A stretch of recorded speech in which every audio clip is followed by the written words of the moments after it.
Hi friends, എല്ലാവർക്കും വീഡിയോയിലേക്ക് സ്വാഗതം. ഇന്ന് ഞാനിവിടെ ഉണ്ടാക്കുന്നത് നമ്മുടെ ക്യാപ്സ്യൂളിൻ്റെ കവർ യൂസ് ചെയ്തിട്ട് ഒരു ഇയറിംഗ് ആണ്. അതിന് വേണ്ടിയിട്ട് നമ്മൾ യൂസ് ചെയ്ത് കളയുന്ന ക്യാപ്സ്യൂൾ ഉണ്ടല്ലോ, അതിൻ്റെ കവർ എടുക്കുക. എന്നിട്ട് നമുക്ക് ഏതെങ്കിലും ഒരു നെയിൽ പോളിഷ് കൊണ്ട് അതിനെ ജസ്റ്റ് ഒന്ന് കളർ ചെയ്തെടുക്കാം.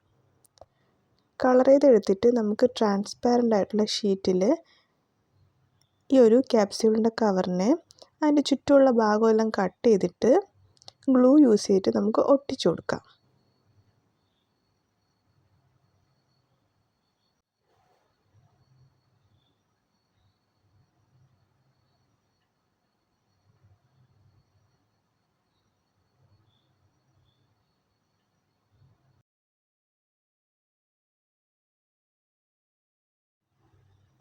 ട്രാൻസ്പാരൻ്റ് ഷീറ്റിലൊന്ന് ഒട്ടിച്ചതിന് ശേഷം ജസ്റ്റ് ഒന്ന് ഇത് ഡ്രൈ ആക്കാൻ വേണ്ടി വയ്ക്കുക.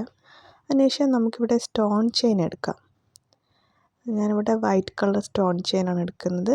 ഈ സ്റ്റോൺ ചെയിൻ എടുത്തിട്ട് ഈ ക്യാപ്സ്യൂൾ കവറിന് ചുറ്റും ഒന്ന് ഒട്ടിച്ചു കൊടുക്കാം.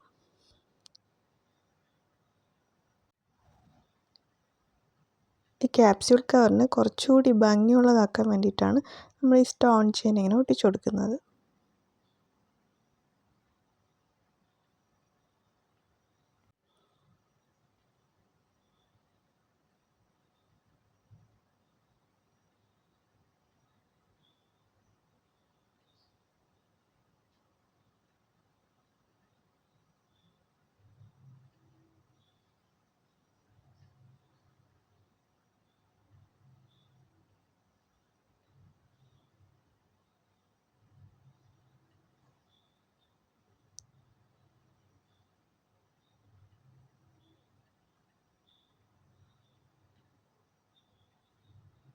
ഇതുപോലെ ഒട്ടിച്ചതിന് ശേഷം നമുക്കിതിനെ ഒന്ന് ഡ്രൈ ആകാൻ വേണ്ടി വയ്ക്കാം.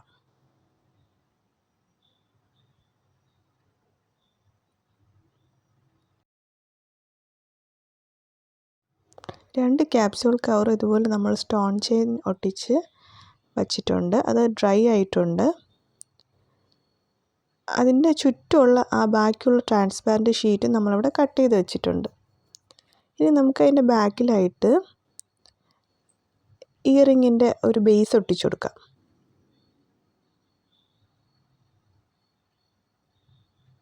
ഈ ഇയറിങ്ങിൻ്റെ ബേസൊക്കെ നമുക്ക് ക്രാഫ്റ്റും ജ്വല്ലറി മേക്കിംഗ് സാധനങ്ങളൊക്കെ വാങ്ങിക്കുന്ന ഷോപ്പിൽ 10 ഗ്രാം 20 ഗ്രാം അങ്ങനെ നമുക്ക് വാങ്ങിക്കാൻ കിട്ടും. അതുപോലെ ഓൺലൈൻ ഷോപ്സിലും ഒക്കെ നമുക്ക് വാങ്ങിക്കാൻ കിട്ടും. അപ്പോൾ ഇതിൻ്റെ ബാക്കിൽ ഗ്ലൂ തേച്ചിട്ട് നമുക്കൊന്ന് ജസ്റ്റ് ആ ബേസൊന്ന് കമ്മലിൻ്റെ ബേസൊന്ന് ഒട്ടിച്ചു കൊടുക്കാം.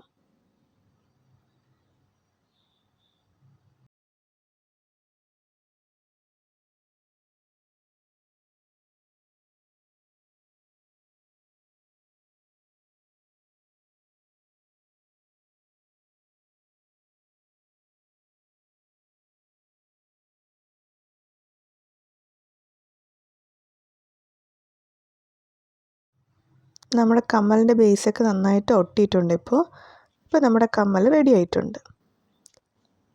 നമ്മൾ വേസ്റ്റ് മെറ്റീരിയലായിട്ട് കളയുന്നതാണ് ഈ ക്യാപ്സ്യൂളിൻ്റെ കവറൊക്കെ. അത് യൂസ് ചെയ്തിട്ട് നമുക്കിപ്പോൾ ഒരു അടിപൊളി കമ്മൽ ഉണ്ടാക്കിയെടുക്കാൻ പറ്റി. നിങ്ങൾ ഇതുപോലെ ട്രൈ ചെയ്ത് നോക്കുക. ഇതേപോലുള്ള ഒരുപാട് വേസ്റ്റ് മെറ്റീരിയൽസൊക്കെ നമ്മുടെ വീട്ടിലും കാണും. അതൊക്കെ വെച്ച് നിങ്ങൾ ഓരോരോ ഐഡിയാസ് ട്രൈ ചെയ്ത് നോക്കുക.